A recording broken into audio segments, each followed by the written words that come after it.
નમસ્કાર મિત્રો, 25 જૂન 2026 નિર્જળા એકાદશીના દિવસે ગાયને ખવડાવી દેજો આ એક નાની વસ્તુ, બની જશો ધનવાન। તો મિત્રો, નિર્જળા એકાદશીના દિવસે ગાયને એક ચીજ ખવડાવશો તો તમારી જન્મજન્મની ગરીબી હંમેશને માટે દૂર થઈ જશે।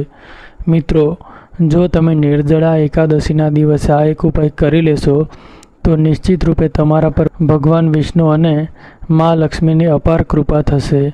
બધા સંકટો અને દુઃખોથી મુક્તિ મળશે। મૃત્યુદંડ, પિતૃદોષ તાત્કાલિક દૂર થશે। આખું વર્ષ તમારા ઘરમાં ધનના ભંડાર ભરેલા રહેશે। એમ કહી શકાય કે તમારી 7 પેઢીઓ સુધી ધનની કમી નહીં રહે। તમારા ઘરમાં જે ધન છે તે ક્યારેય ખર્ચ નહીં થાય અને વધતું જશે। બધા દુઃખ, દર્દ, સંકટ, કષ્ટ દૂર થઈ જશે। બધા સુખ તમારા ચરણોમાં આવી જશે। મિત્રો, 33 કરોડ દેવી દેવતાઓને ધારણ કરનારી ગૌ માતાની અપાર કૃપા વ્યક્તિ પર આજીવન રહે છે તો વ્યક્તિના ઘરમાં ક્યારેય ધન વસ્ત્રની કમી નથી રહેતી। ધનના ભંડાર વ્યક્તિના ઘરમાં ભરેલા રહે છે। નિર્જળા એકાદશીના દિવસે ગાયનો આ ઉપાય કરવાથી વ્યક્તિના જીવનમાંથી તાત્કાલિક ગરીબી ખતમ થઈ જાય છે। તો મિત્રો, નિર્જળા એકાદશીના દિવસે તમારે પવિત્ર નદીમાં સ્નાન કરવું જોઈએ અને આ દિવસે બધા ભક્તજનો ભગવાન વિષ્ણુની પૂજા કરવાની સાથે ગૌ માતાની પૂજા અવશ્ય કરે છે અને ગૌ માતાને કંઈક ને કંઈક ખવડાવે છે। આથી મનુષ્યની જન્મજન્મની ગરીબી હંમેશને માટે નાશ પામે છે। મિત્રો, હિન્દુ ધર્મમાં એકાદશી ખૂબ ધામધૂમથી ઉજવવામાં આવે છે।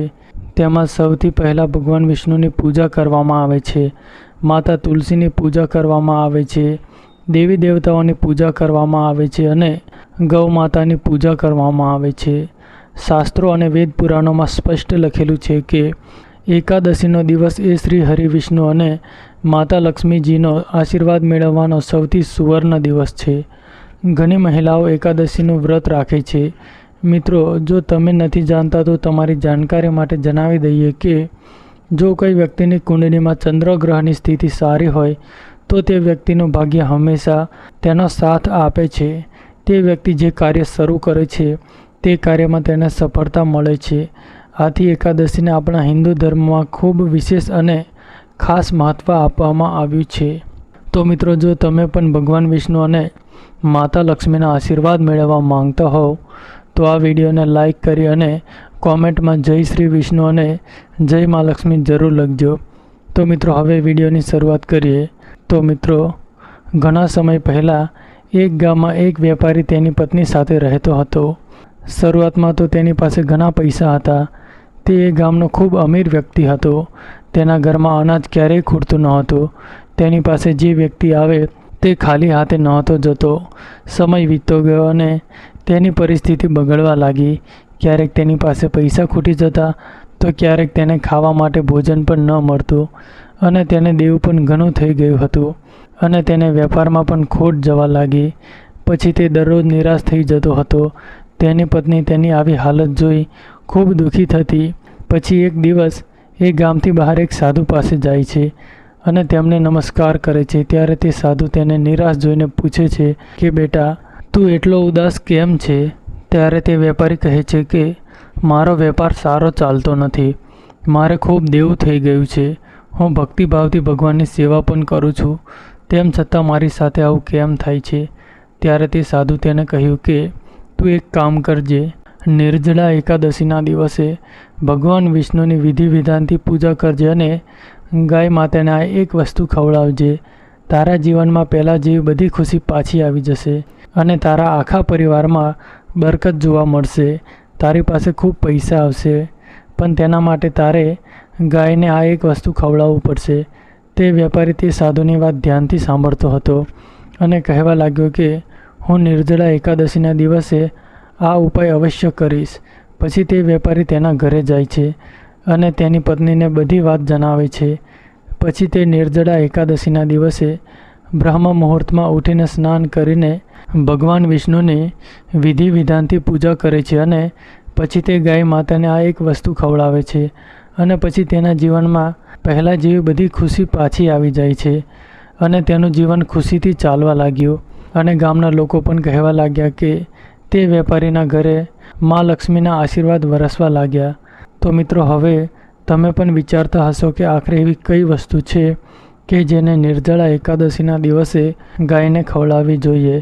તો મિત્રો, નિર્જળા એકાદશીના દિવસે તમારે ભગવાન વિષ્ણુ અને માતા લક્ષ્મીની વિધિ વિધાનથી પૂજા કરવી અને તેની સાથે ગૌ માતાની પૂજા અવશ્ય કરવી. અને જે ભોગ ભગવાન વિષ્ણુ અને માતા લક્ષ્મીની માટે બનાવ્યો હોય તેમાંથી 2 પૂરી ગાય માતાને અવશ્ય ખવડાવવી જોઈએ. મિત્રો, સૂકી પૂરી ન ખવડાવવી. પૂરીની ઉપર તમે મીઠાઈ કે કોઈ શાકભાજી, હલવો જે બનાવ્યું હોય તે ગૌ માતાને અવશ્ય ખવડાવવું જોઈએ. મિત્રો, સનાતન પરંપરા અનુસાર જે ઘરમાં ગાય હોય છે તે ઘરના બધા વાસ્તુ દોષ આપોઆપ ખતમ થઈ જાય છે. કારણ કે પંચમહાભૂત વિના કોઈ પૂજાપાઠ કે હવન સફળ થતું નથી. મહિનામાં એકવાર પરિવાર સાથે ગૌશાળા જવાનો નિયમ અવશ્ય બનાવો અને ગાયોને લીલો ચારો ખવડાવો, જેથી બધા વાસ્તુ દોષ શાંત થઈ જાય છે. ગરમીમાં ગૌ માતાને પાણી પીવડાવો અને શિયાળામાં ગૌ માતાને ગોળ ખવડાવો. ધ્યાન રાખો કે નિર્જલા એકાદશીના દિવસે ગૌ માતાને ગોળ અવશ્ય ખવડાવો. તો મિત્રો, હવે તમે વિચારતા હશો કે આ ઉપાય કરવાથી તરત જ તમારા ઘરમાં ધનની વર્ષા થવા લાગશે. તો એવું નહીં, કારણ કે આ ઉપાય તરત નહીં પરંતુ ધીરે ધીરે કામ કરે છે.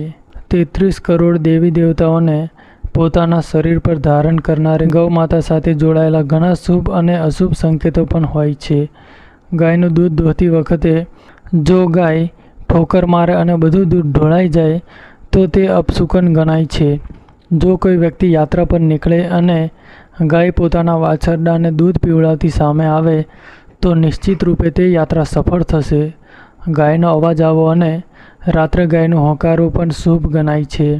ગાય સાથે ભૂલથી પણ આ કામ ન કરવું, નહીં તો પાપ લાગે છે. ગાયને ક્યારેય મારવી પીટવી ન જોઈએ. શાસ્ત્રોમાં ગાયને માતાનો દરજ્જો આપવામાં આવ્યો છે. ગાયને મારનારને માતાને મારનાર સમાન પાપ લાગે છે. નરક લોકમાં વર્ષો સુધી કષ્ટ ભોગવવું પડે છે. આગલા જન્મમાં પશુ યોનિ મળે છે. પાણી પી રહેલી ગાયને બગાડવી એ ઘોર પાપ ગણાય છે. આવા લોકો પાપના ભાગી બની જાય છે. આરામ કરી રહેલી ગાયને કષ્ટ આપીને ઉઠાડવી ન જોઈએ. ગાયની પીઠ પર બેસવું ન જોઈએ. આવા લોકોને મહાપાપ લાગે છે અને નરકની યાત્રા ભોગવવી પડે છે. ગાયનું દાન શાસ્ત્રોમાં ખૂબ મહત્વનું ગણાય છે, પરંતુ વૃદ્ધ અને બીમાર ગાયનું દાન ક્યારેય ન કરવું. જે લોકો ગાયની સેવા કરે છે, તેમને ખોરાક ખવડાવે છે અને તેમની સંભાળ રાખે છે, તેમની બધી ઈચ્છાઓ પૂર્ણ થાય છે. ગાયના વાછરડાથી બચેલું દૂધ જ મનુષ્યને લેવું જોઈએ, પરંતુ કેટલાક લોકો ગાયનું દૂધ દોહી લીધા બાદ વાછરડા માટે બચેલું દૂધ પણ દોહી લે છે. આવું કરવું ઘોર પાપ ગણાય છે. દૂધ આપતી અને વાછરડા સાથેની ગાયનું દાન કરનાર મહાન પુણ્ય પ્રાપ્ત કરીને સ્વર્ગમાં સ્થાન પામે છે. જો પિતૃદોષ હોય તો ગાયને રોજ અથવા એકાદશીના દિવસે રોટલી, ગોળ, ચારો વગેરે ખવડાવવાથી પિતૃદોષ દૂર થાય છે. જો ઘરમાં કોઈ ફળ કે શાકભાજી સડી જાય તો લોકો શું કરે છે? ગાયને આપે છે. આવું ન કરવું જોઈએ. આવું કરવાથી તમારું ભાગ્ય બગડે છે. લોટ દ્વારા 11 લોહી બનાવીને તેના પર હળદર લગાવીને ગાયને ખવડાવો. દરેક લોહીને મિલાવી દો. ગૌ માતાના ચરણોનો સ્પર્શ કરો. આવું કરવાથી તમારા બધા કામ બનવા લાગશે. જે દુઃખનો સમય ચાલી રહ્યો છે તે પણ ખતમ થઈ જશે. તમારા જીવનમાં ખુશીઓ જ ખુશીઓ હશે. સાથે એકવાર 7 વખત ગાયની પરિક્રમા પણ કરી લો તો તમારા બધા કામ બનવા લાગશે. તો મિત્રો, જો આ માહિતી તમને ગમી હોય તો વિડીયોને લાઈક કરી અને ચેનલને સબસ્ક્રાઈબ પણ કરી દેજો.